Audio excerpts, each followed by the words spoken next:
किसका नुकसान होगा? मैंने कहा अगर वन नेशन वन इलेक्शन छोड़ दीजिए, जाति जनगणना अगर हो जाएगी, और मैं आगाह करना चाहता हूं कि इस बात को जरा ध्यान से सुनिएगा कि अगर जाति जनगणना करा देंगे तो इनको क्या क्या देना पड़ेगा? इनको नौकरी देनी पड़ेगी, इनको रोजगार देना पड़ेगा, इनको हिस्सेदारी देनी पड़ेगी, और इन सबसे ज्यादा समानता का अधिकार देना पड़ेगा। और ये कुछ भी हो जाए, आदमी और आदमी को बराबर मानने को तैयार नहीं है। इनको सबसे ज्यादा डर लगता है आदमी और आदमी के बराबर हो जाने से। इनका पूरा धंधा आदमी और आदमी के बीच की दूरी पर चलता है। तो ये धंधेबाज लोग, नफरत के धंधेबाज हमको बताते हैं लोकतंत्र क्या है, लोकशाही क्या है, डेमोक्रेसी क्या है, डाइवर्सिटी क्या है। ये तो हम जानते हैं।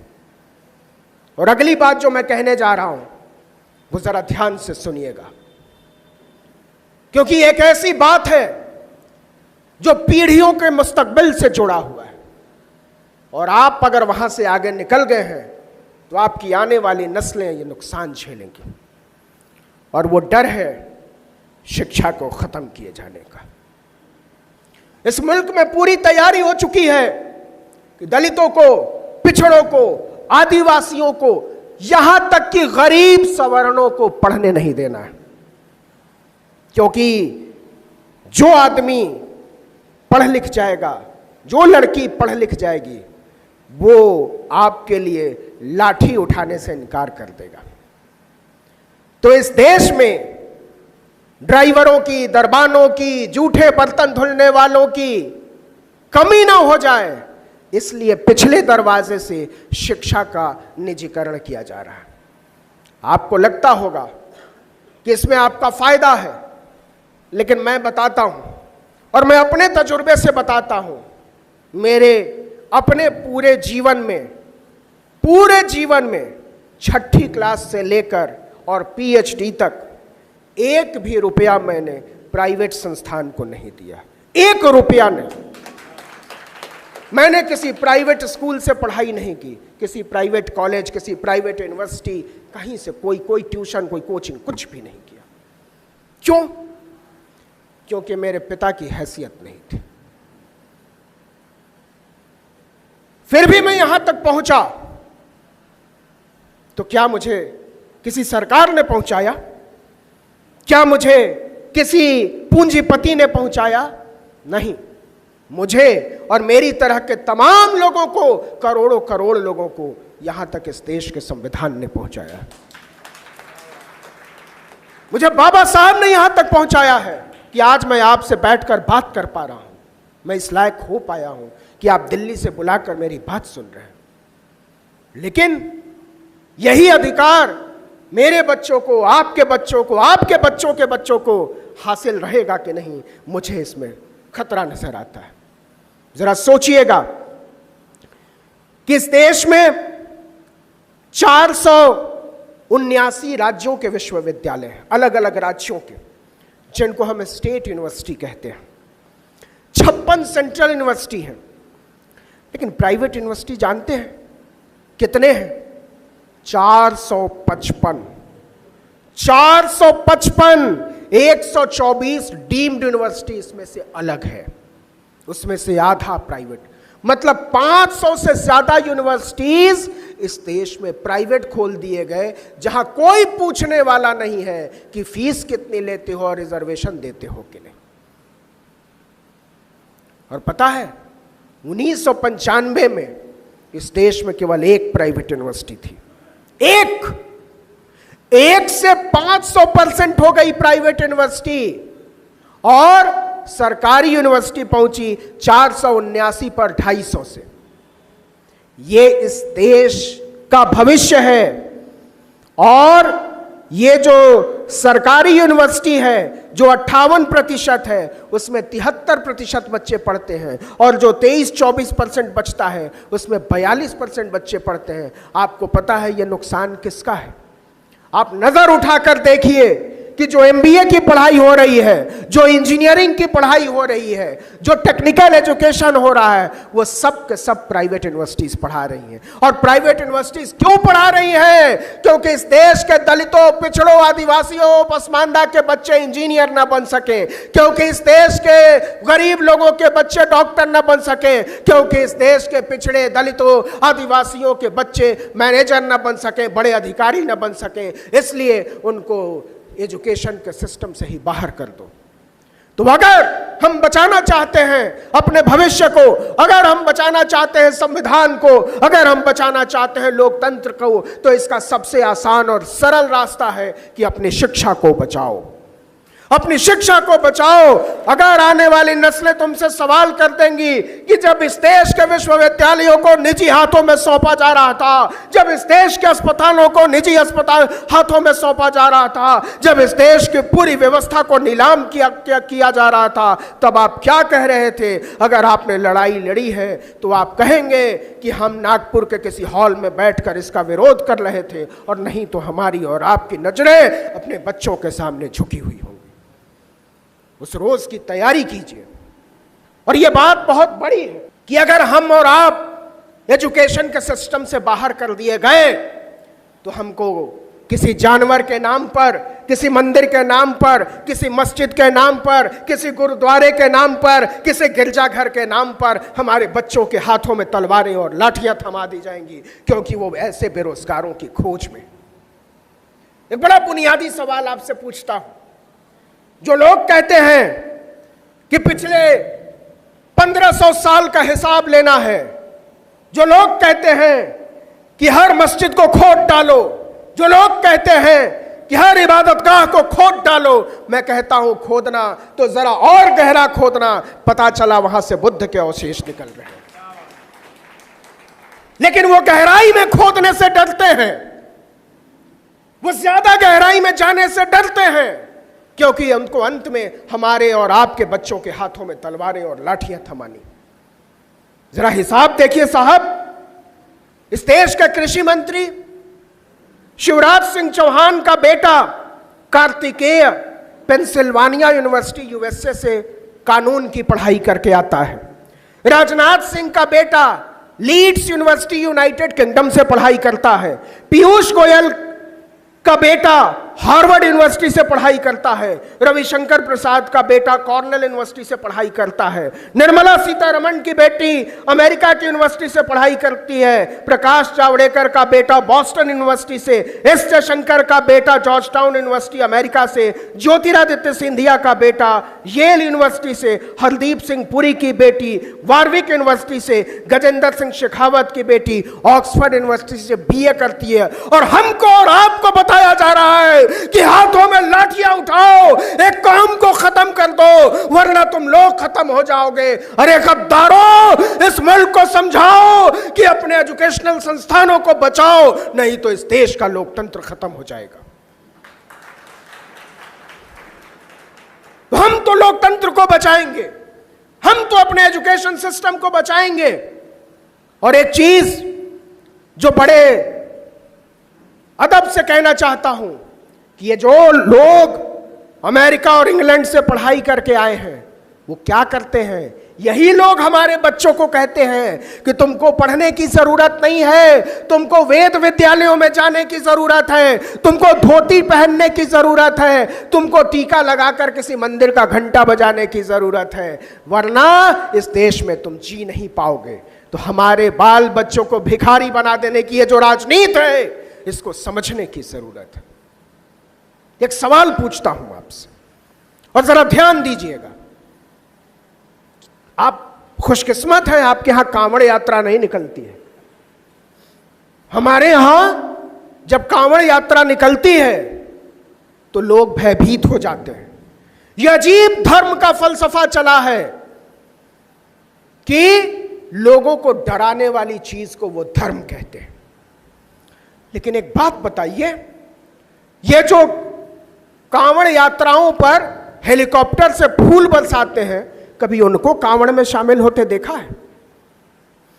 कभी राजनाथ सिंह के बेटे को कांवड़ ढोते हुए देखा है? कभी अमित शाह के बेटे को कांवड़ ढोते हुए देखा है, कभी नरेंद्र मोदी के बेटे को, नरेंद्र मोदी को खुद कांवड़ ढोते हुए देखा है। क्या आपने कांवड़ ढोते हुए देखा है लाल कृष्ण आडवाणी को? बाकी छोड़िए, योगी आदित्यनाथ तो संत हैं, कभी उनको कांवड़ ढोते हुए देखा है? मैं गारंटी देता हूं, मैं चुनौती देता हूं कि एक तस्वीर नरेंद्र मोदी निकाल कर दिखा दे अपनी कांवड़ ढोते हुए, एक तस्वीर दिखा दे योगी आदित्यनाथ अपनी कांवड़ ढोते हुए, मैं अपनी पूरी पत्रकारिता खत्म कर दूंगा उसी रोज।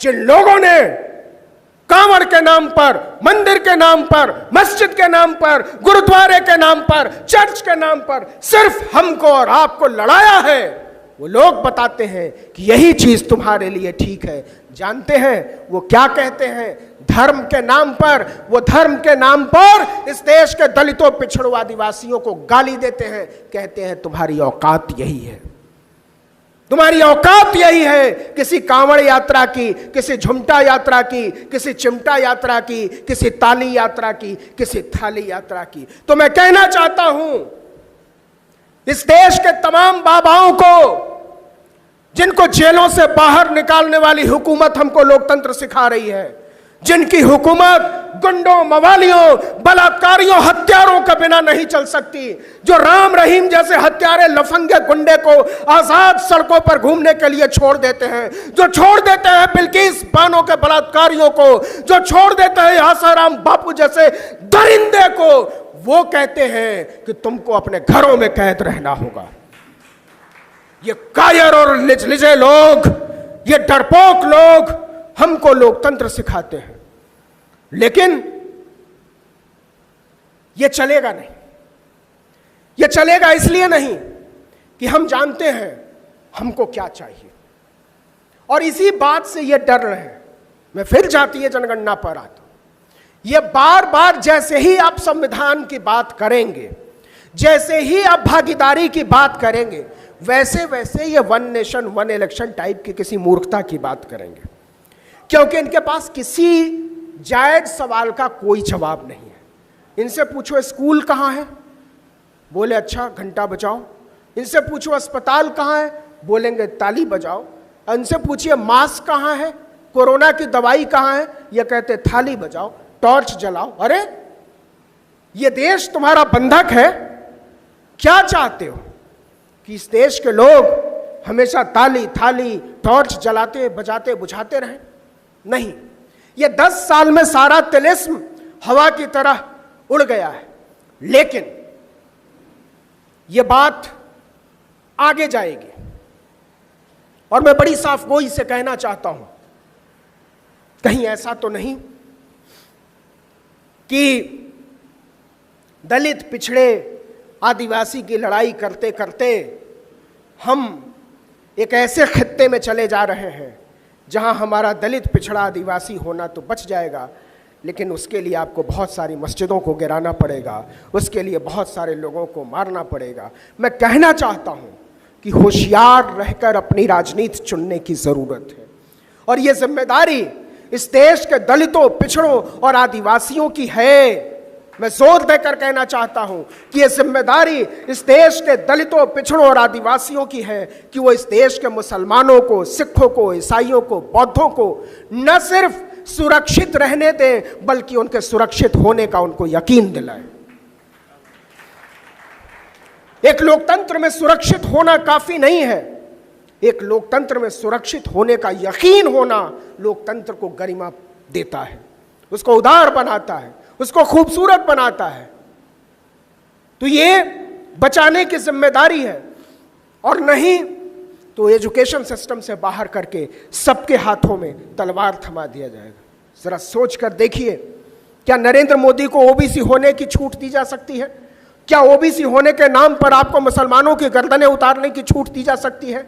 इस देश का संवैधानिक कुर्सी पर बैठा हुआ एक आदमी खुलेआम चिल्लाता है कि कटोगे तो पटोगे। इससे शर्मनाक बात क्या हो सकती है? आप जानते हैं, और सिर्फ यही बात नहीं रुकेगी।